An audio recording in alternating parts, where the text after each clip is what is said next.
Kun raadiyoo Mariiti. Raadiyoo Marii torbaanitti guyyaa tokko sanbata xinnaa yookiin sabtii sa'a tokko sagantaa afaan Oromoo dabarsu amma jalqaba. Kun raadiyoo Mariiti. Raadiyoo Marii sagantaa isaa kana keessatti odeeffata adda addaa akkasumallee dhimmoota siyaasaa, hawaasummaa fi aadaa Oromoo irratti gad fageenyaan kan hojjetu miidiyaa walabaati. Kun raadiyoo Mariiti. Dhaggeeffattoota keenya sagantaa irraa kana keessatti oduu, gaafii fi deebii akkasumas sirboota warraaqsaa fi bohaarsaa qabannee dhiyaanneera itti dhiyaadha.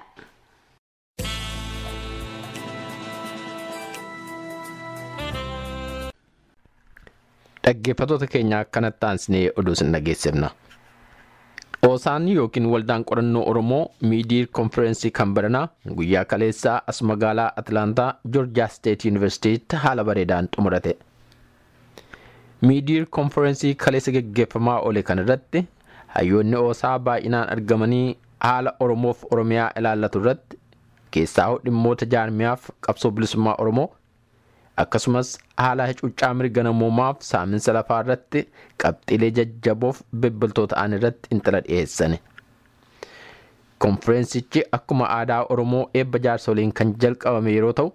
xiinxaloota dhiyaatan irratti mana keessaa gaaffiin dhiyaatee irratti mari'atameera. Konferensicha irratti keessummoota argaman keessaa keessummaa kabajaa kan taate gootittiin Oromoo Aadde Urjii Dhaabaa ijoollummaa kaastee bilisummaa Oromoof jecha waraana bilisummaa Oromoo taatee qabsoo hidhannoo geggeessaa akka turte dubbatte yeroo adda addaatti diinaan qabamtee kan hidhamteef rasaasa diinaan kan madoofte ta'uu yeroo mirkaneessitu ammallee qabsoo bilisummaa Oromoo irraa akka of duuba hin deebine seenaaf maqaa gootuwwan dirree qabsootti ishee biraa kufanii yaadachuun hadhaa qabsoo hidhannoo bu'aa ba'iif kufaa ka'ii keessa baate seenaa gootuwwan rasaasa diinaan madaa'anii dandamachiisaa utuu jirtu harkaa kufanii gidiraaf torchera mana wayyaanaa keessatti isee mudate akkasumas gootummaaf jabina ittiin mana hidhaa wayyaanee cabsitee harka diinaa keessaa itti obbaafte dubbataa har'allee rasaasa diinaa qaama see keessa jiru baataa qabsoo bilisummaa Oromoof onnee guutuun gahee ofii bahuuf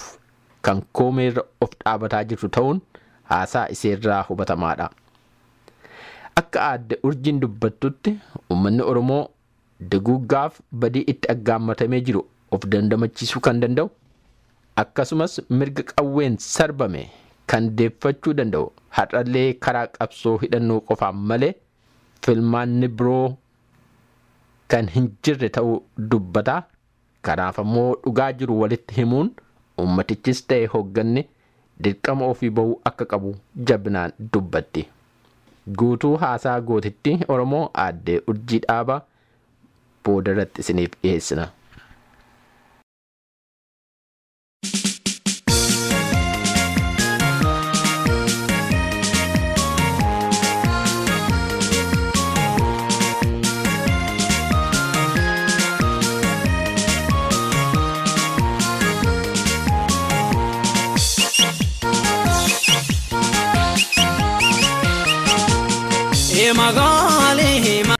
Dhaggeeffattoota keenya sagantaa har'aa keessatti waldaa qorannoo Oromoo yookaan Oosaan konferensii magaalaa Atlaantaatti kaleessa raawwate irratti kan xiyyeeffate ta'a. Kanatti aansinee haasaalee kaleessa konferensicha irratti raawwatan dhiyaatan keessaa tokko kan ta'e keessummaa kabajaa gootittii Aadde Urjii Dhaabaan kan dhiyaate gootummaatti asitti isiniif dhiyeessina. Itti dhiyaadha.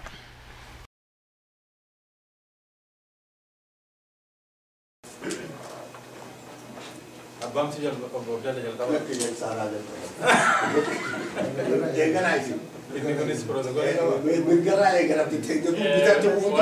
mirgatti nu haa deebisu rabbi. Gara mirgaatti nu haa deebisu waan sanaan banna. Han nagaan nu ishee nagaan nu hawwishu nagaa rasaa biyya lafaa nuuf haa kuusu. Saba mirgaa biyya dhabee rakkataa jiruuf waaqni mirgaa biyya keenya nuuf haa deebisu. Han dhalate nuuf haa guddisu. Han guddate qara nuuf haa ba'u. Wallaalaan keenya haa baratu. Beekaan keenya nu barsiisa. Ijoollee koo bulaa koo. ibsaa biyya lafaati namni baratee namni keenya immoo namoonni baratanii doktoroonni piroofeesaroonni qabna waaqayyo beekumsa keessa akka nu dammaqsiiftanii akka saba keessan gurraacha keessaa achi baasan hadaraa jabaatan ani hadaraa isiniin jedhu kana abbaan fedhe yoo deesse abbaan fedhe yoo godhe waaqa taanee hambiyya sana mirga saba sanaa deebisuu danda'u karaa yoo isinitti hojjettan qophaa hadaraa jabaadhaa waaqayyo dadhabaa keenyaaf humna isaa nuuf haa laatu diina keenya nurraa kaasu qawwee diina haa bisheessu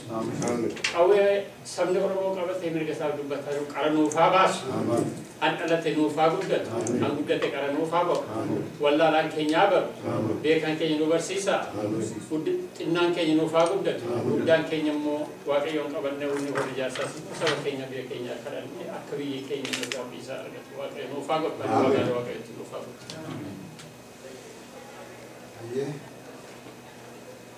bara beektaa bara bal'ii bilisummaa rabbi nu haa godhu. Namatti qabu jechuudha. Kanallee rabbi nurraa haa godhu. Rabbi nurraa haa godhu. Rabbiin jaalala nutti haa naqu. Warra wal jaalate waliin deemu rabbi nu haa godhu. Warra wal qabate waliin deemu rabbi nu haa godhu. Warra tokko ta'e rabbi nu haa godhu. Rabbiin wajjin haa jiraatu. Rabbiin wajjin jiraannaa waa hunda ni cabsinaa. Rabbiin wajjin haa jiraatu. بسم الله الرحمن الرحيم الحمد لله رب العالمين الصلاة والسلام على رسول الله صلى الله عليه وسلم إيجا ربي بودا عالم خلق إف جلتا جلتي بودتي إرجما نبي محمد رتي نجافي رحمني هابو إيجا جبودتي أبوليا كينيا أبوتي كينيا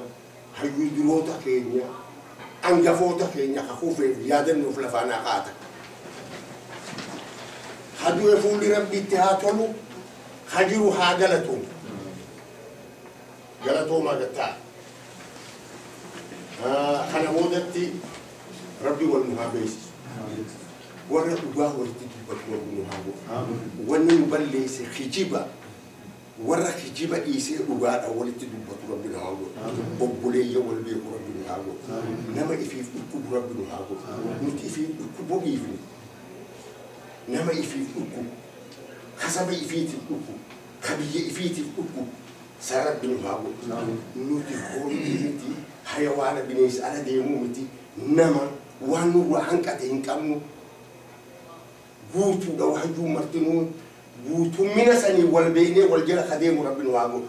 ورا ولين ديمو بيه رب نهاجو حول جل ديمو بيه رب نهاجو ورا أبا وليت دبته رب نهاجو ورا وليت كجيب من رب نهاجو كجيبان نبته وأوجا ولي تدوبته ولي نجيبه ولي الأعجل ربنا وعقول ولي قال مالي الأنجلين جت أرومو سيفينيو ورا ولي قال ربنا وعقول أبان كين يتوكو أبوليان كين هاتي تين يتكا بيتي تين يتكا ربنا وعبيسي خنا جات نبوشنا جت نهاول والجاي أرقاتنا والجاي مفتي دار ربنا وعقول والجاي تنادوا بكال يومات أرومو والما جيسي بيركوتين أرومو والجيسي أرومو تو والجيسي أسمعت إيساني ومفتيس اللفا خاني برادية من سني متتارات متعسيت مفتيس دي خاني ده هجرة قلتم ربنا هاقو نجاتنو ربين نقولتم قلت نجاتنو هاقولتم ورا وجين تبابو ربنا هاقولو قالتوما ورمون نبلشو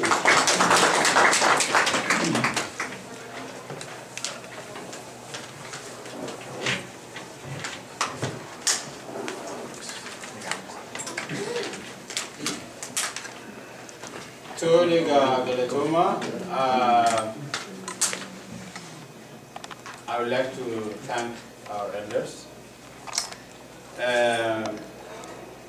The theme of our conference says Oromo in Transition, Prospects for National Liberation under the New Conditions in the Horn of Africa. So what are the new conditions in the Horn of Africa? There are a lot of change happening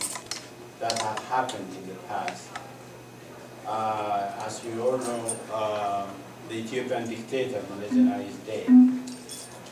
His death is significant because he is a guy who single-handedly ruled that empire for over 20 years. And there is a new change in Sudan. A new nation has been formed. There is a new change in Somalia. A new president has been elected. There is a lot of movement in the country.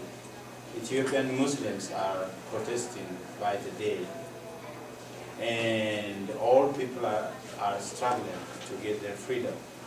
So under these conditions, where is the Oromo heading? What is the solution to the Oromo problem? So these are the things that we are going to address in this meeting.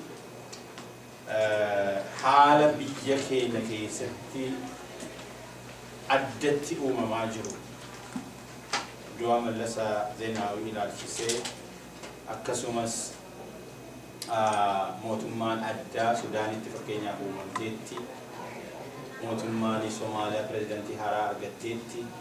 Keeniyaa keessatti kunoo gidduu kana filannootu gaggeeffamaa jira.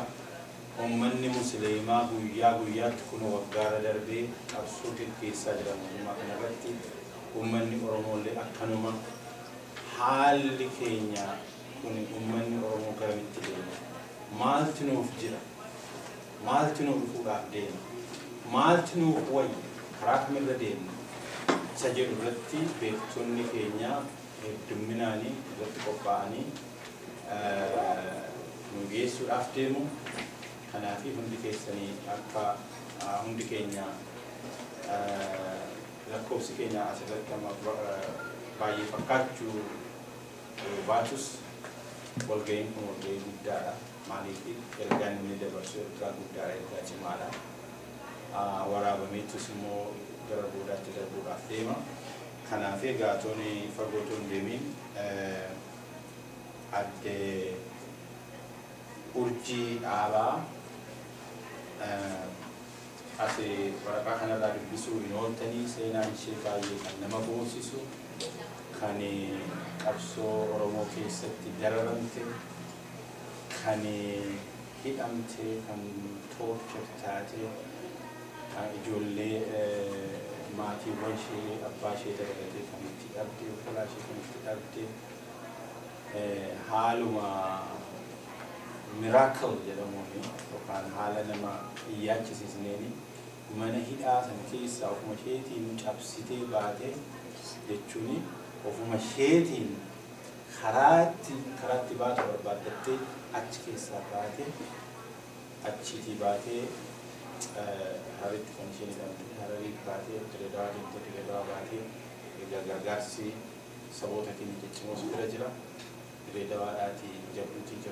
Keeniyaadhaatii Ameerikaa dhuftee asii jiraatti. Seenaa baay'ee nama boonsisu qabdi. Yeroo isheen seenaa isheentti himtu ani boo'aatiin dhaggeeffachaa ture. Dhala namaa irratti waan akkasii hojjetama jettanii hin amantanii afaanuma ishee irraa dhageenya. Garuu otoon kana hin jedhin dura namni ishee yeroo isheen rakkachaa turte sana ishee badadaa ture. Namni ishee wajjiniin dhaabbachaa ture asuma gidduutti argama. Abbaa keenya obbo Abdallaa Suulee. Mee inni eenyu Urjii Dhaabaa? Akkamitti ishee beekta? Maal dalaydee? Kan isheen afaan ishee nutti himturraa isin immoo waan beektaniif hima. Kan waan inni irraa beekurraa isin qabamtee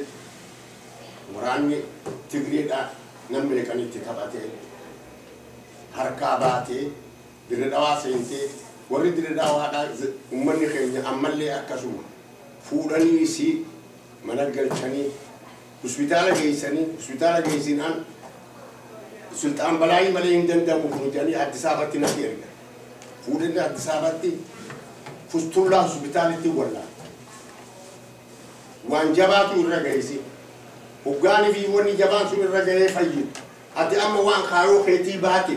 taa'ee siin deeminaan jedhee hafuura fudhadhu jennaan guyyaa lama bichaan hafuura fudhadhe. Yookiin gaafan du yookiin gaafa Oromoon bilisoomte malee hafuura fudhatu hin jiru jettee deebite laata. Bitatti qooda fudhachuu dandeessi. Fadhiyyoon kan nama keessa jiraattu taate murteessaa fadhiidhaa fi sabummaa ifii beekuudha eessa akka jirruu fi saba keessaa nuti saba qaba akka taane maal akka taane biyya namaa keessatti hirbaata jiruu fi jireenyi nama keenyaa yeroo san keessatti daa'imummaa kiyyaan fakkii guddoo kan naa tahee abbaa kiyyaa fi obboleeyyan kiyya akkasumatti maatiin an irraa dhaladhee maatii qabsaawaa tahuu isiitii fi qabsoo sabaat irratti bifa barbaachisaa ta'een nama kakaastu ana qofa osoo hin ta'in ilmaan Oromoo fakkaataa barataa fi wallaalaas qabaataa qotee bulaa fi tiifatteedhaas ilmaan Oromoo kan gurmeessaa ture abbaan kiyya osoo nam hin beeknetti osoo eenyu maalummaa Oromoo ta'uu malee Oromoon maal akka taate hangam beeknetti waan hunda nu hubachiisee kan qabsoota irratti nu jabeessee jiran jiruu baqaa keessattis Oromummaa keenyaas nu dinqififachiisee saba keenyaa wajjis wal nu fudhachiisee qabsoo uummata Oromootii wajjis wal nu fudhachiisee faamilii qabsoo irraa dhalachuu kiyyaaf hedduun galatoomfadhaa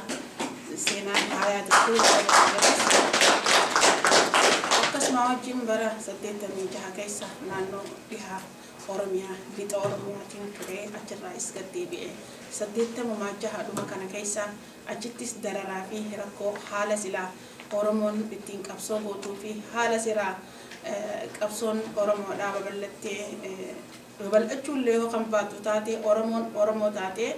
waan isii sossoosuu fi falmachuu eegaluu isiitirraan ammallee bifa dirqama addaatiin gaddeebine naannoo Somaaleetti 87 gama 80 bara 1987 keessatti gama Maayiitti gara Somaaliyaarraa gara gartee baha Harargee biyya teenya seenutti naannoo Garboo ja'amuttiin osoo ol yaanuu dirqamamaaf qabamee lola akka malee tun naannoo sanitti ta'ee qabsoo godhuun duratti qabsoo akka ati feetetti fadhii qabaannaan gaggeessuu dandeessa qabsoon afaa qawwee qofaa miti kanaaf jiruu qabsoo keessatti waa hedduu jira achittiin qabame achirraa ganna yeroo gabaabaa fi hidhamee ijoollees waan hin tureef namoonni gariin ni dhuman nuti namoota garii anaa fi Iftuu Magarsaa jennaani isiilleen bara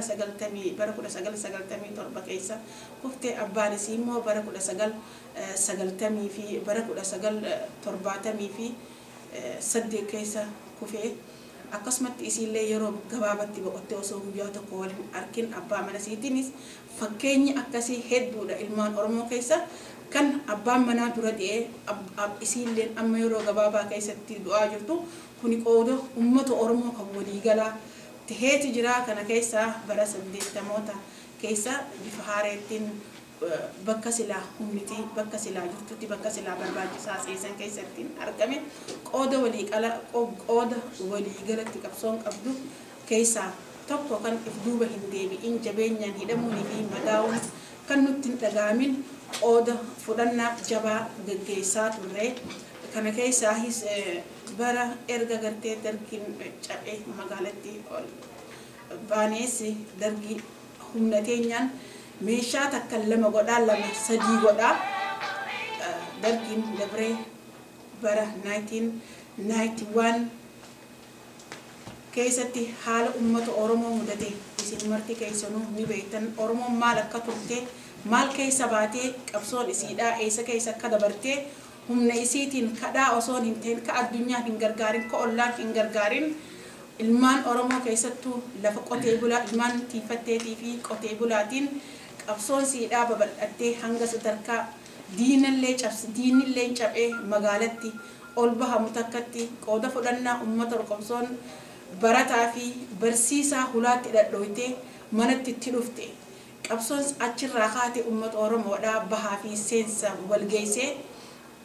uummata Oromoo keessatti babal'attee akkasumatti diinni kiyyoon kaleessa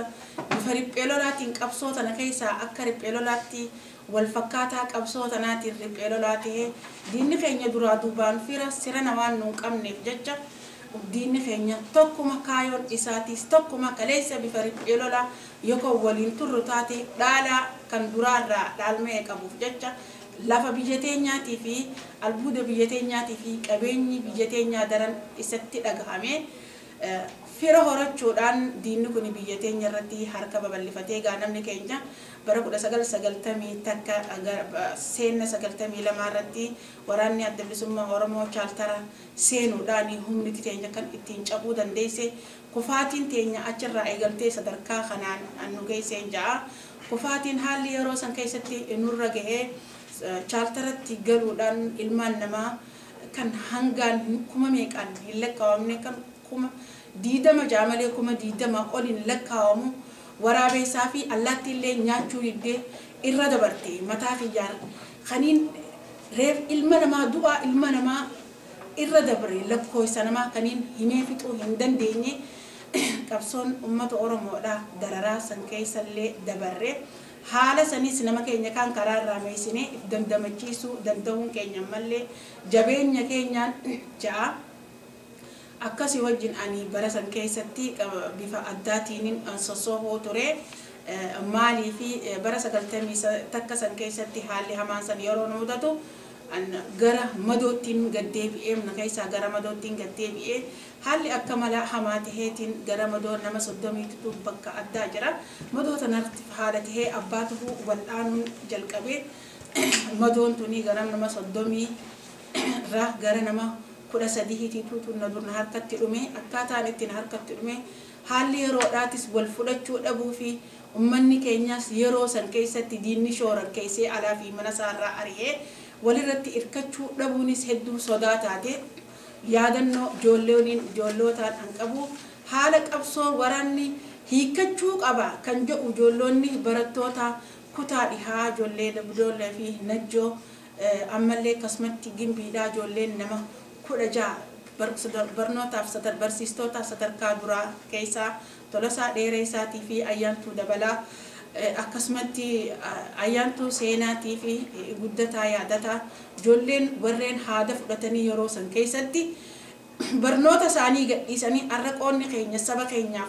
bahuu qaba kan jiru kanneen haada fudhatanii yeroo san keessatti daggala seenanii akka tasaa osoo deemuu isaanii fafannifamee du'e naannoo Jabbidhooyirii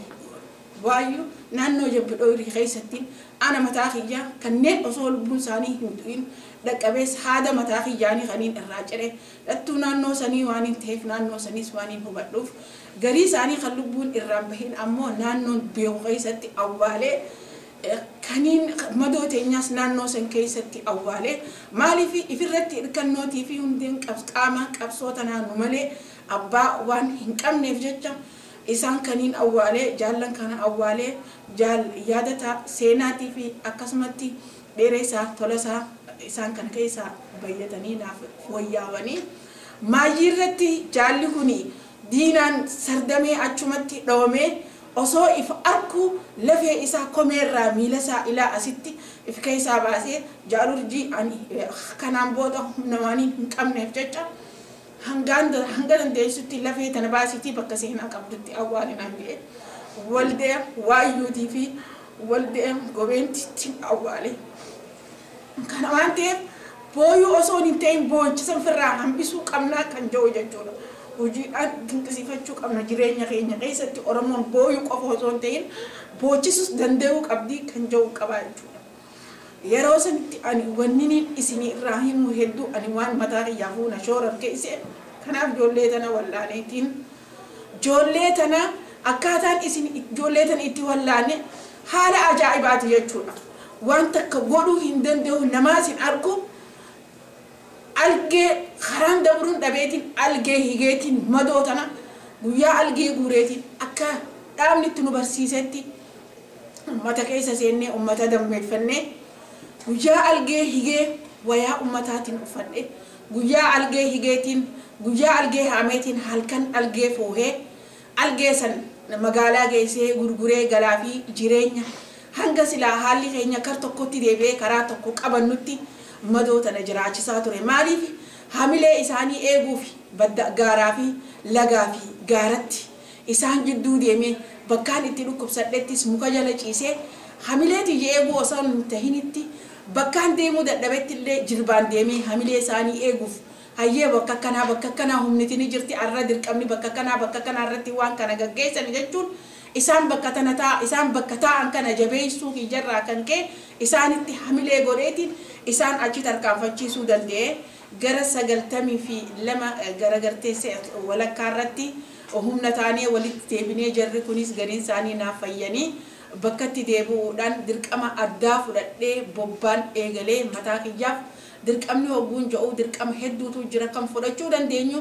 dirqama sanirraa ati lafa naannoo ollaatti diina keessa hulluuqee diina keessa karaa diinaa saaqee mooraa diinaa saaqee diina keessa dabree waan silaa qabsoon tun ittiin gaggeeffamtuu fi waan silaa qabsoo tana keessatti dalagamuu barbaaddu dirqama guddaa daangaa qabne fudhadheetiin sossohaa ture kana keessaa waan silaa hin fakkaanne waan silaa meeshaalee ibiddaatis jedhee isin himuu danda'u meeshaan ibiddaatis hedduudha dirqamumaaf dirqama ulfaataan dirqama jabaa baadhadhee osoo deemuutiin qabame wanni kun sanarratti harka kiyya keessatti qabame akkasii wajjin diinni na injifachuu hin dandeenye diina san yeroo san keessatti tilmaamameeti natti dhufe diina sana ni dhaweetiin fi harka kiyyaan kabaleetiin ifirraa deebise achi keessatti harkaa fi harkatti illee walitti utaallee makiinaa deemtu jirtu keessatti tilmaamaan na dhufame jechuudha wanti kun harkaa fi harka wal utaallu edaa waan kana namni tilmaama naa kan nu jira tilmaama kan nu jira fi isiidhee namni kun narra gogogi akka lafaan fuunee duude qiyyarraa fuudhee akkasitti gaamana hidhaa seenee yeroo mana hidhaa seenu wanti kun waan daangaa hin qabne hedduudha akkasuma waan jinkaniin achi keessa dabarsee ijoollota jiruunis ani jaallan ani mataa kiyyaaf qabamee waan hin jiruuf jecha hin yaadina nillee hin sodaatina dabarsaa je'eetiin duuba bahee hogguu makiinaa sanarraa bu'u diina harkaa illee miliqee makiinaa biraa horee diininis fajaajawee jira yeroo sanitti naamumaatu akkasitti anaa makiinaa seenee makiinaa irraa na gabbaase guna gabbaasu laftinis karaa makiinaati karaan tokko qofa nadhawe guna dha'u ani bakka malee nadhawe makiinaa jalaan seenee fin beeyne guusan makiinaa karaa biraatii dhuftu jalaan seenee jira namichi sanii sirifatee ifiifu kanaa mormu taate akka waan na beekutti namni kuni kanaaf akkasitti gaayagasii bakka silaa kaambii isaaniiti kan nageessan dirree dhawaa high school gubbaa bakka silaa ittiin torchii tokkoffaa ittiin nama godhanii jechuudha torchi jechuun achumara torchi oguu jaanniin dhagaa malee achirraa hin eegale meeshaa adda addaatiin tana sani jee osoo isiniin himnetti tokkoffaa duraatiif maali osoo nani nama murannoo obsa qabaachuu baadhee waan kana himeetiin jiruuti jiraachisee nama galaafadha jechuudha namni ani galaafadhu ammoo nam tokko filama osoo ta'in ummata oromoo dhibbarraa dhibbattiin galaafadhe ummata oromoo meeqaan hiyyoomse meeqaan abbaa malee godhee meeqaan haadha malee godha maaliifi wanni nin obsa qabaadhee fi sanirra dabree fi dhaamsa jaallan dhaamsa gartee dur walii dhaamnee fi akeekaa fi kaayoo kiyya irbuuti jedhu goomsuufin rakkoo san hundaahu akka nama tokkotti rakkoon tun waan dabartuuf qabsoo jechuun mataan sii rakkoo irraa tokko waan taateef san hunda obsuu danda'e jechuudha himuu hogguun an dide maayii irratti qaruuraa biiraatii jira qaruuraa biira osoo sannan godhin dura sukkara na dibaniiti dhagaan irra kaayanii aduun laaluu ture torbaan tokkoof humaan arku aduttiin achi deebi'a dhagaarraan deemaa jechuudha jilbaan ogguunani waa hunda himuu didee ati bar nama lubbuu nama 600 oli gaawaan kanallee wanti jechuun fadhu hawanni ati deemtuun tun kanaa oli jechuudhaan haada mootorsaayikil fidee harka kiyya lamaan haadana hidhee mootorsaayikilii mooraa keessa na shorreesse ani humaa na jabeesse malee nan giddisiifne maajiirra hogguu qaamni kiyya dhagaan kun ciccireen booda hidhaa keessatti na deebise galgala nama 4 nama 5 nama 6 nama 7 qaruuraa baneetuma eega qaama kiyya fadhii isaanii akka humnaan muraasaan nam 30 nam 50 qaamni kiyyaani qaamati heewu ifin beeku qaamni kiyya mataa isaatiifis garagalee waan jiru qaama kiyya kana hogguu laalee akkaataa isaaf haalli mijaa'uu dhabe qaruuraa baana kanaan ani mana keessatti simiti meeshaa keessatti kaniin hidhame meeshaa torchii san keessatti akka manaatti tolfamee jira wanni misaala qaama namaatis katti irkachu gidaaratti yoo si maxxansan ati waraansillee si hidhan qaama san si maxxansuuf akka ati dubbattu sekonditti ni dubbatta ajaanii elektiriika tan si gadhiisan ani hin beeku jechuu yeroo elektiriikni san numa deema no wallachiisa akka fadhee no godha garuu na jijjiiru na dadhabe jechuun meeshaan san maaliif garaan murtiin qabne diina abbaati obboleen meeqaan qabaa qabsoota irratti dhaamsanaa dhaame obboleetiiti je meeshaan tun ummata oromooti baru fayyaduu dandeessi narran dhaabbatiniiti meeshaa kana fuudhiitii deemi silisa duburitti kanneen jira silisni kunillee ummata oromootiif bu'aa qabaa kan jedhuun silisa sanillee irraa muree warqee jalatti obboleessa kiyya kanaa hojii dhalate maagata keessatti sorreessee baala warqee irra haa'e biraa deeme jechuudha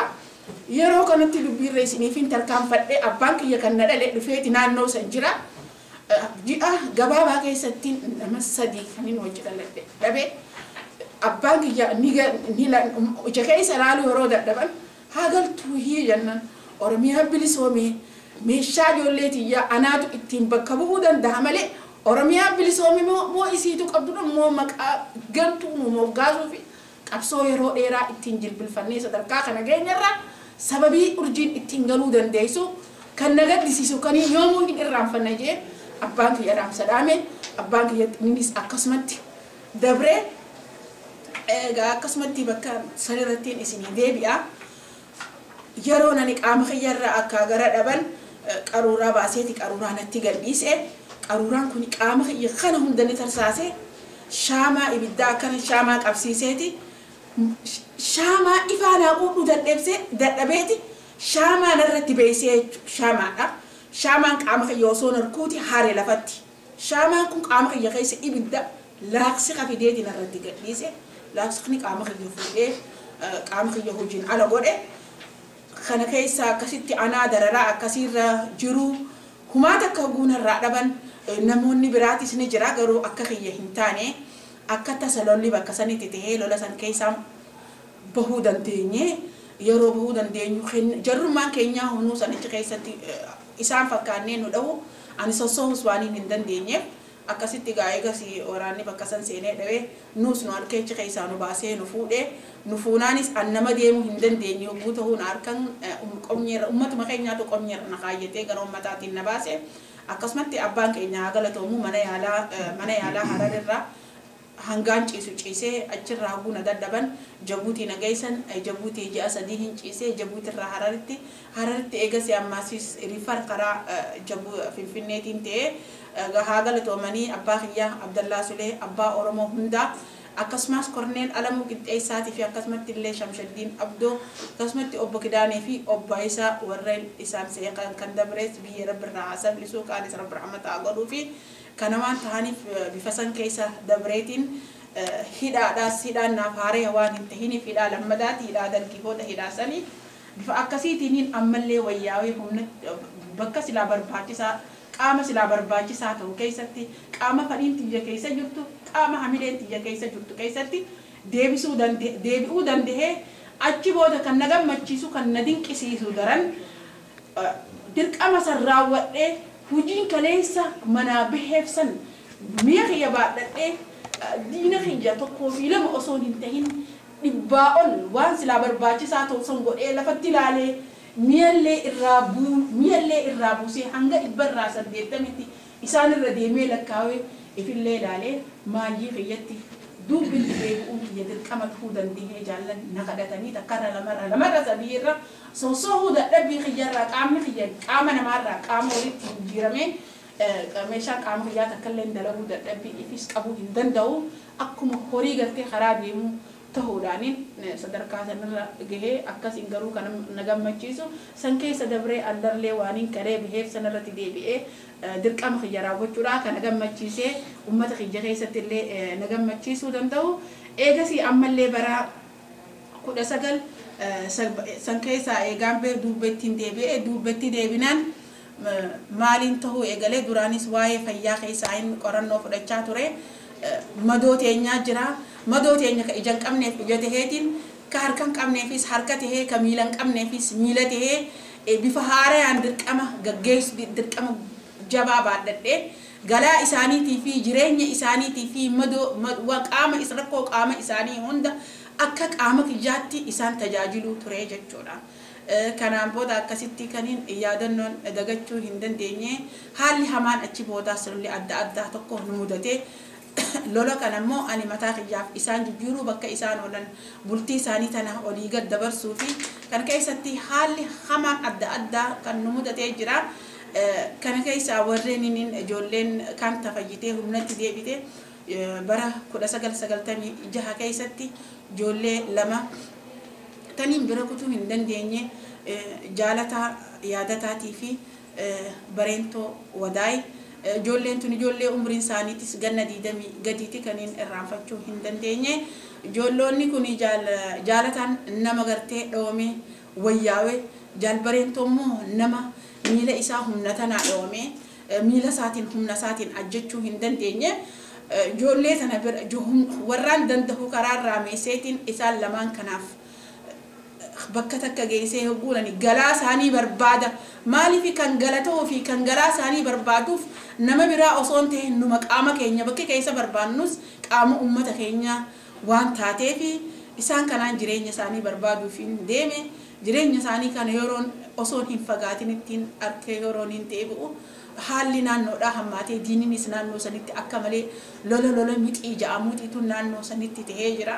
Tanaaf ummanni keenya ijoollee tanaan ijoollee isin fuuneeti siree manaa keessatti isin dho'isinaa lubbuun teessan maaliif nu jecha baati nuti ummata keenyaa fi kan baanee fi malee akka ummanni keenya nu dura gaaga'amu hin feenu jiraa qofaa miti barkan lolu du'aan keenyaas loluu ni danda'a madoon keenyaas loluu ni dandeessi kan jedhu ummata abdachiisanii ijoolleen tun ummata irraa illee mogga baate yeroo san keessatti diinni itti dhufe yeroo itti dhufu boombii ijoolleen tun firraa qabdi. Boombii tarrisaniituma kaamsuura sirraa baasanii ijoolleen tun lafa kakkeessee diinni kun yeroo dhufu kan silaa deemuu danda'uun jaalataan kun bareentoon kun jaalataa deemuu dandeessaa baruu ummata kanaaf bu'aa buusuu dandeessaa naa wajjin akka hin gaaga'amne deemii jeen jaala fiyya sibiraa hin deemuu jeen akkasitti gaa diinni itti dhufee ol ka'uu danda'us jaala isaa qabeetii dhaabbate diinni ogguutti dhufu boombii tanaaf jalatti hin agarre irra jetee diinni kun nama 12 ijoolleen san nam lama tahaniiti isaan warri isaan kana ijoollee tana ol kaasuuf namni 12 kun namni 9 du'ee namni 3 akka malee madaa'e nama silaa bakka taa'u kan dhoomee madoo deemuu hin dandeenyetu dilas raawwatee jechuudha nam 9 ajjeesan nama 3 maal boombii san nam 9 ajjeesteeti nama 3 akka malee madeessite kanarraa ani yeroon dhufu diinni madoo isaa fudhateeti du'aa isaatillee achitti cinaa gaggatee kararraa meesee darbuu danda'ullee darbee yeroon dhufu ijoollee tana tokko harka isaatiin arkee tokko immoo miila isaatiin jilba isaatii gadiiniin arkee shurraaba isaa kan miilaatis firraa qaba kana uka kaayyadheetiin bakka silaa ijoolleen jirtu ijoolleen taan jirtu dhaquu kiyya ani mataa kiyyaafis konfuus ta'eetiin jira yeroo san keessatti amma jaalbareen tokko hamartii takkaawaa hamartii tana haadha isaatiitu kanneefi hamartii tana diinarraa baasee lolarratti jaalurjii hamartii tana fuudhiiti akka gartee madoon teenyetun ittiin guyyaa rakkanne ittiin tajaajilamtu adaraa tadiin sidhaamu hamartiin tun qabsoo godhuu qabdii naan jee akkasumatti gaanis harka isaanii kana fuudhee hamartii duraaniin irraa fuudhee jira harka isaanii naannoo maraamartii jedhamtutti ammaatu tishirtii kiyya qaama kiyya jalaatiin baasee itti maree awwaalee ammas kanneen biraatiif galaa yaaduudhaaf deeme amma yeroo kana keessatti ani qabame 97 bara 1997 seenaa ta'eetiin jira achi booda ammas qabame bifa haarayaan hidha haaree eegalee jechuudha hidha haaree buqaa tirtiraatii fi baddannoo jidduu ganna tokkoon hidhame achirraa gurawa ganna 3 fi mo'at ilaa ganna 4 waa irruun hidhame achi keessatti rakkoo fi dararaan addaa nutti argamtee jirti maaliif nuti hidhamtoonni siyaasaadhaa kan achi keessa jiru akeekaa fi kaayoo teenya tan ganama baranne san dhugoomsuu fi oromummaa keenya irratti cincinee ulee diinaatii fi dararaa fi rakkoo diinaa obsinee irra turuu dandeenya maali isin nama alaa qabnaa jenneeti jechuudha ummata kana isin kana if duratti ilaallaa jechuudha malee rakkoon diinni nurraan gahaa jiru ummata keenya irraan gahaa jiru san nutti hin mul'attu jechuudha bara kaniin hidhame kana keessa ajitti ati jaartuu namaati nama jaartaa hidhamtoonni nuuf hoogganamuu didee jechuudhaan xiyyeeffatamaan irratti xiyyeeffatame kana anaa fi haadha Oromoo kabajamtuu haadha teenya Keeriyaa Hassan naannoo Kanaadaatti amma tan argamti itti gaafatamaan bulchaa naannoo sanii nu gabbaasee gidaaruma kanatti nu maxxanseeti qorqorroo nutti dhawee jechuudha maaliif bitamuu dinnee jechuudha ummata kanaa fi hoogganamuu dinnee fi jechuudha kana waan ta'eef achi akkasitti qay masqal dhufee mismaara guyyaa sadeessaa ummanni keenya rabsaa kaasee poolisni Oromootii fi kanneen Tigreetis waraana Tigreechitti walitti bu'an achirraa qay masqal dhufee guyyaa sadeeffaa mismaara nurraa baasee ani hanga tokkoof achitti hidhamee gara gartee mana wanti misraaqazii hararittiin dabree harar san keessatti lubbuu namaati kan natti xiyyeeffate awziin nageessan achirraa akkasitti gaa mana hidhaa achi keessattis ammaatis rakkoon nuti dararaanii fi rakkoon guddootu mana hidhaa san keessattis nurra gahee jira. Rakkoon sanis rakkoollee nutti hin fakkaanne obsaan keessa damarreeti osoo ummata keenya hin saaxilinitti keessa dabruu dandeenye. Maaliif manna hidhaa guyannoo manni hidhaa kun mataa isaatti rakkoo if danda'ee qabaa jechuudha. Jiruu tee jiraachuudhaaf kaayoo tee gurguruu dandeessa. Kaayoo gurguruu jechuun maqaa saba Oromoo guddaa kana gurguruudha jedhama. Maqaa keetis maqaa dhaaba keetiitillee xureessuudha jedhama. Irbuu teetan kalee isaasanillee ganuudha jedhama. Kana qabsoon takka akka uumamaatti waan rakkoo mataa isii tan uumamaa ta'eef dandeesse waan qabduuf rakkoon tun waan boru dabruu dandeessuuf diinninis akkasumatti rakkatee biyyatee tanarratti si rakkisuudhaaf arra yaalaa jira. Rakkoo tana keessaa bahuudhaaf dhaabbii qabaannee yoo nuti murtii qabaannee yoo nuti akeekaa fi kaayoo fi ajjannoo takka qabaanne qofa rakkoo kanarra dabruu qabnaa jechuudha. Kana hogguun jiru uummanni Oromoo barataa qaba. Barattoonni barataa qaba biyya alaa kana keessa beekaa keenya meeqaatu jira jennee yaanna. Kan nu duuba hafe kan dhaamsa keenya kana bakkaan gahuu danda'u jenneeti yaannaa jechuudha. Kanarraa hidhaa kana keessatti kanarraa mana hidhaa kana keessatti nama tokko nama adareetiitu nu keessatti hidhame halkan irraa sa'aa 10 fidanii jechuudha. Halkan irraa sa'aa 10 jechuun mana hidhaa dubartoota banamuun dhorkaadha jechuudha. Haa isin warri nama qale aabaa'oon achi jala ta'a baaldi ficcaanii jala san ta'a malee haadha dhiira haadha biyya adartitti sana ol dabarsaa jennaan aniiniin jarjaraa fuudheetiin waatti gadhiisee jechuudha. Gubaatti gadhiisee gurbaan kun osoo jaartiin tunuu gadin taa'iniin dhoome gunfotteessee namni hidhaa mana hidhaa kana keessatti maraatee jira. Gurbaa kana ni qabee aboo bar nama kee asin fidduu silaa mana kee namni kee hidhamuu qabu nama kee yoo hidhaa feetee silaa siree teetirra kaayuu qabdaan jeeni achirraa rabshaan addaanii uumamtee hogguma san Tigreenis nutti dhufte mana hidhaa kaatee naannoo san nu baasanii callamaa nu geessan ganama mana hidhaa isa killaas raasostii nu geessan. Killaas raasostiin abbaan murtii abbaan seeraa kan wayiin beeka je'ee kursiirra taa'u akka foolistichi isaanii nuun je'e warra nama qale ol seenaa nuun je'e jechuudha. Abaa'oo adareen tuni eenyu isiin nama firii lamaan tun hariiroon isiin fuulduraaf uummata Oromootiif qabdu maal fakkaatti jechuudha. Akkasiin jechuun si dandeessee si dhuunfattee bulchiinsa si bulchuu isii si mirkaneessu jarri kun gabroonfataa kana daran gabroonfataa lammataa taatee uummata Oromoo keessatti argamsiisuu isiiti argamu isiin nu garsiifte jechuudha. Ani maaliin jeen dhiirti haada leeyduu dalagaan beektu namni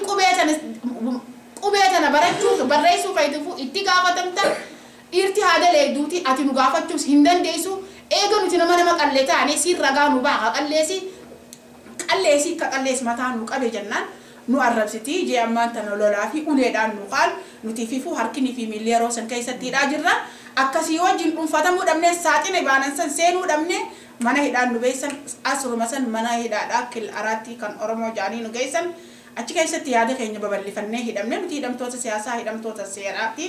waan hidhamneef Oromummaaf hidhamne malee hannee farannee hin hidhamne kana waan keenyaaf hidhamu nu boonsa malee nu gaddisiisu hin jeeni. Achi booda guyyuma kana keessa yeroo gabaabaa ganna tokkoo fi amma ganna lama hidhameetiin jira jechuudha. Guyyaa tokko haati tiyya maqaa kiyya kadhalootaatiin na yaamte takka maqaa kiyya kadhaloo kan warri keenya naa baaseen takka namni na yaame hin beeku jechuudha. Haati tiyya ana ganna sadiiti abbaa kiyyaa wajjin adda baatee waan jirtuuf wal quba hin qabnu nuti naannoo Somaaleetiif naannoo addaa keessa waan turreef ani nama naannoo sanitti hidhame dhagaheetiif itti barreessee namatti kannee namni san dhaamsa kiyya san bakka gahee haati tiyya yeroo dhuftu ani hin beekne haadha tiyya ta'uu jechuudha. Haati yoo abalu eebar haadha ummaa eenyu barbaaddaan jeen poolisni qaama dhiiraati kana geesse bakka san bakka isiin dhufte abaluutiin barbaadaa jennaan suutuma itti siqeetiin bar abaluun san anaa jennaan haati tiyya ni gaggabdee jechuudha. Haadha tiyyaan qaba jennaan anana ol darbee jechuudha. Haati tiyya mukarra buuteeti dhiinirraa yaa'e jechuudha. Achirratti anis kara biraatiin kufee ani fi hogguu san keessatti confused waaniin jiruuf haadha tiyya sanis guyyaa san waaniin arkee jiruufi natti dhagahame ani mataan kiyya nagaragalee isa kana qabe jechuudha. Poolisicha kana qabe walitti utaalee anaa fi poolisichi qabe bakka maleen qabe akka maleen godheesi jechuudha. Qawwee harkaa qaba qawwee sanillee ani mataa kiyyaa irraa fuudhee niin dhawa isa gun niin dhawa jau duruun qawwee qaataa bane isaas dhawe ifillee niin dhawa gun jau kabiraa dhufee nu dun harkaa duubaan qawwee tana fuudhee yeroon amma kun qawween harkaa butu anaa qaataa bane qawween harka kana keessa na dhoofti yeroo sanitti kasilaa cinaacha kana na seentu rasaasni harka kana na dhee silaa cinaacha na seenti jechuudha. Ani yeroo mana yaalaa nageessan haadhati mana hidhaa naqanii jiranii jechuudha. Yeroon achirraa dhufu ani misraaqes nageessanii uummanni keenya cabee baqee poolisiillee wal afaan deeffattee kan qawwee as facaaftee taan qawwee wal afaan deebitee jirti. Haati tiyya dhiiga isiitii wajjin dhiini isii fooxaa isirratti ititee achi mana hidhaa keessa ciisu jirti. Yeroo mana dukkaanaa naqan isii taa'u jira mana hidhaa keessa an isii ta'us addan baafanne eegumaan bayyanadhe boodaan laalee isiis duraanis akka gaariitti waan addan baafataniif laalee haala tiyya ta'us arkeetis aranaa wajjiidhamtee galatu haati tiyya ol kaatee achi keessatti oromummaaf arraan tana ilmoo tiyyaas arkee wajjiin hidhamuu kiyya rabbii kiyyaa fi galata galcheettee ol kaatee raka'aata lama salaattee jechuudha haati tiyya mana hidhaa sana keessatti galansa na jabeessitee isaati argamtee jechuudha achi keessatti haati tiyya kanaaf gaabifa akkasiitiin haati tiyya uummanni dhiibbaa godhee achi keessaa baatee ani gaa qawwee harkaan qabde jechuu saniif ammoo hidhaa sadaffaatiifiin deema jechuun murtiin du'aa yeroo gabaabaa keessatti akkan namtu mana murtiitiin deddeebi'aa ture kan naqasaa ture abbaa halengaa kan naannoo 13 jechuudha namichi niin miidhe kunis hidhamee waan jiruufi walii ammaan tan wanni biraan irratti dhalattee jirti jechuudha. Kanaaf gaabifa akkasiitiin osoo hin jiru haakima nageessan haakimni kunis doktorichi Tigreedha. Dawumata kan dawaan tuni summiidha. Nama hedduu achi keessatti gaagaatee nama hedduu achi keessatti fixee ani isaati wannummaan ati yeroo 24 dawumata nanu kannaa ooltuuf maali jeetiin gaafadhe namichi kunis dawaa tana sin dubbisu akkanumas silaalaa jechuubas attuma tana silaalumaan haakime inni ilaalcha biraatiif akkana silaala jibbanuu qabuuf anis gaa yeroo san keessatti dawaa tana akkumaan akkanatti qaruuraa dhawetti qaruuraan kun isa mataa isaatu rakkoo guddoorraan isa gahee jira isaas balleessee jira ani guusan keessatti hin beeku karaa biraatiin beektumaan ani dabre jechuun mana hidhaa sanis jabeenyaa fi cimina uummanni Oromoo if keessaa qabu jechaan laga san dabruu danda'e 2005 gara boodaa kanatti akkasittiin hidhaa sanirraa bahuu danda'e rakkoon mana hidhaa tan qofaa miti hedduu keessaan dabre carraa gahaas waan hin qabneef jecha niin moon jees ganna tokko miti sadiitu waan fixuu hin dandeenyeef rakkoo qabsoo keessaa kaniin irra dabre bifa akkasiitiin rakkoo keessa dabre maali abdii maaliiti uummanni keenya arraan tana warra 1991 hidhameetitu mana hidhaa keessa jira maali fi mana hidhaa keessa jira uummanni Oromoo ni jira jechuudha akeekaa fi kaayoo keenya kana maali fi maqaa saba kiyyaa kana maqaa diinaatiin gurgura je'eeti mana hidhaa san keessa taa'aa jira jechuudha maali isin kana sabni tokko nama barataa qaba nama beekaa qaba nama hayyuu qaba jechuudha garuu hayyuun keenya addi bilisummaa Oromoo duraan dursi addi bilisummaa Oromoo yookaan ABO'n dhaabni kun kallattiidhaan wanni inni nama barsiisaa ture Oromiyaan bilisoomtee Oromiyaa bilisoomsuu fi Oromiyaan bilisoomtee sabni hundeen gabroonfataadha hiddaan buqqaatee Oromiyaan alaabaan Oromoodha addunyaa keessa tarree galtee faajjii isaatiif qabeenyi isaatii fi eenyummaa isaa akka mallatteessu akeekaa fi kaayoon dhaaba kanaa keessatti wanni rakkoo fi dararaa diina kanaa irra tarree obsinee irra tarkaanfachuu dandeenyuu fi qabsoon kana keessa qaxxaamurti janneeti beekaa fi hayyuu isin kanneen ala jiru kana if duratti ilaalleeti sadarkaa sanirra gahaa jirra. Arda wanni ani narra gahe san laaftuu ta'eeti rakkoon bifa haarayaan ummata keenya mana manatti ulaatti dadhawaa irra gahaa jirti. Arra torchi ilmoo amal lamaati torchii tahaa jira. Jaartiin jaarsaa ajjeesaniiti saalaasaa qabdee harkisaa jirti diinni harkisii deemiin je'ee viidiyoo irraa maraa jira. Arra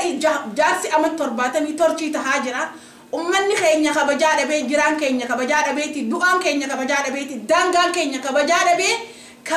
kabajaa dhabiinsaan addunyaarra facaanee fi hojii maleetii taanee nama gad hanqannee jirraa jechuudha. Kana kan humna nu godhu kan nu humneessuu danda'u kan silaa gartee arraan tana tokko nu godhuu danda'u barataa fi beektootaa fi ogeeyyota silaa Oromoon ni barattee lafaa qabdi jaan kana warra akka keessanii kana kan ija keessa laalaa jirru kan hidhamaan keenyas isin dhaggeeffataa jirru ar'a silaa isin gurra barataa taataniiti gurra hidhamtootaa taatanii gurra hawaasa Oromoo taatanii kanneen biyya alaa kana keessa jirtan dirqama hedduudha isin jala deemna ija sabaatana taatanii kanneen argamtan garuu bakka sanitti argamuu hin dandeenye dhugaa walitti himuus hin dandeenye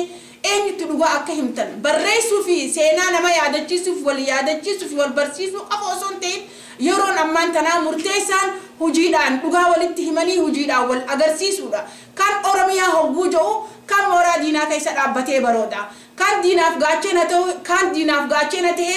kan Oromiyaadhaaf qomasaa kanneen yeroo diina tura dhaabbatee diinachi deemu sammuun ummata keenyaa kan shoorarkeessaa jiru warra ni barata jennee isin abdannee jirru kanaatu sammuu ummataalee adda facaasaa jira. Kanaaf mee isin barattoonni beeytoonni keenyan hawaasa keessaniif saba keessaniif maal akka harkaa qabdan yeroo ammaan tanaa keessatti yeroo qabsoomtun isin barbaaddu yeroo ta'anii haasa'u malee yeroo deemanii qabsoo godhanii jechuudha yeroo ta'anii wal mari'atan osoo hin yeroo amna deemnu amna dheertuu harkaan qabdu amna deemtuu karaa jirru kanaaf maal akka harkaa saba keessaniif qabdan akkamitti akka humna ta'uu dandeenyu akkamitti karaa tokko akka deemuu dandeenyu akkamitti akka sammuun hawaasni kun sammuunsaa wal bira dhuftee akkaataa ittiin humna ta'uu dandeessu kana isin gaafannaa dhiifannaa kanaaf waan harkaa qabdan lafa nuu kaayaa jennaa hojiidhaan akka nu garsiistaniin kabajaan isin gaafadha. Kana qofaa miti waa hedduu jira kana bal'inaan gaafa yeroo arkannes walitti deebi'uu ni dandeenya yeroon waa'ee kana haasa'u wanni kun jiruuti waan taateef jecha na keessaa dhumuu dandeessu maaliif mataa kiyya keessa an ergaan biyya tana dhufes mana yaalaa jalaan deemaa jira qarsaa sadiinni qaama keessa na kaayee hundaan firraa yaasaa jira kaniin dadhabe immoo mataa kiyya keessatti yaadannoo fiin kaayyadhee jira jechuudha. Hangaan miila kiyyaan deemutti hangaan ija kiyyaan arkutti hangaan gurra kiyyaan dhaga'utti taa'ee rakkoo saba kiyyaa numaan hin eeyne numaan hin laalle qabsootti ija bakkaan jiru ittumaan fufa keessattuu dubartoota keenya kaniin dinqisiifadhu kaniin sadarkaa duraarratti himuu danda'u kaniin bira kutu haadha isinii taateeti jaartii isinii taatee ilmoo isinii taatee Oromoo maraaf qoonni isin qabsoo keessatti fudhattee gaggeessaa jirtus qooda guddaa tahee argame haala kana keessatti isin ilmaan isii gahii isin silaa isinirraa barbaadu san dubartoonni keenya isinirraa dhabne kanaaf qaamni harka keenya keessaa bahee bakka biraatti akkanumas qaama keessa waan taate hedduu waliin nu rakkisaa jiru qaama keessa kana kanarra